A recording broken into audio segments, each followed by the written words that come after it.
you think I would last if I was a character in this movie? I don't know that anyone would want to see that. Just die. Yeah, I'll give you like a solid 10 minutes, which, by the way, in gunfight time is a long time.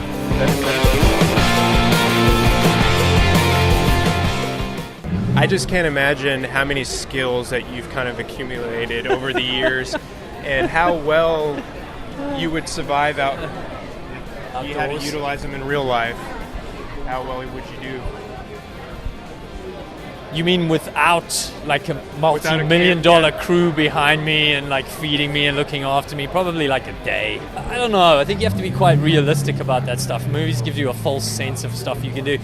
I mean, I'm actually, funny enough, I'm working on my own film that I'm prepping now. By the time I get done with this one, I might be able to survive quite a while if we're just talking like in the wild. Because, I mean, you have to be specific. Survive where? In like what situation? Ooh, I don't You know. see. I could get real dark. See, I think you got to be specific. You have to. It depends where.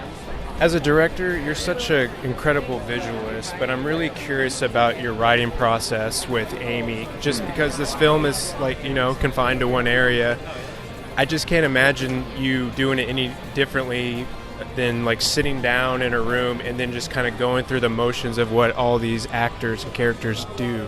Yeah. So how do you write the dialogue first, how does the action work into the script? Well, I tend to write the whole script myself.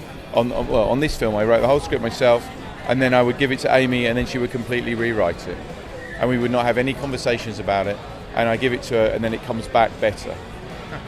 So that's it. It's not like a kind of, there's all these images of people like the two writers, and one smoking a cigarette, and the other one's writing and going, "What about this line?" You go, "Oh no, what about this line?" But it's not like that. I was just telling Ben that he strikes me as such a calculated director. Is it all like the good ones are? Yeah. Is it like that on set? Just because it's it's all in one area. There's a lot to do. Like you're doing your lines, but you also have to do so much. You got to make sure you hit this mark, hit that mark. It's funny when you read a script like this and you see that the whole thing takes place in one warehouse. You think, oh my God, that'll be so easy. We're in one location. Yeah. But what you don't realize is that when you actually shoot in one location, the devil's in the details, because it very easily could become a boring movie where you just go, I don't get what's going on. They're just all running around this room. So the fact that the geography was all mapped out by Ben, everything was pre-shot, where every single bullet will go, where it will hit, everything was accounted for. So it's only because of his extreme level of detail that we sort of felt free in the environment to do whatever we wanted, because we knew he'd done all the heavy lifting for us.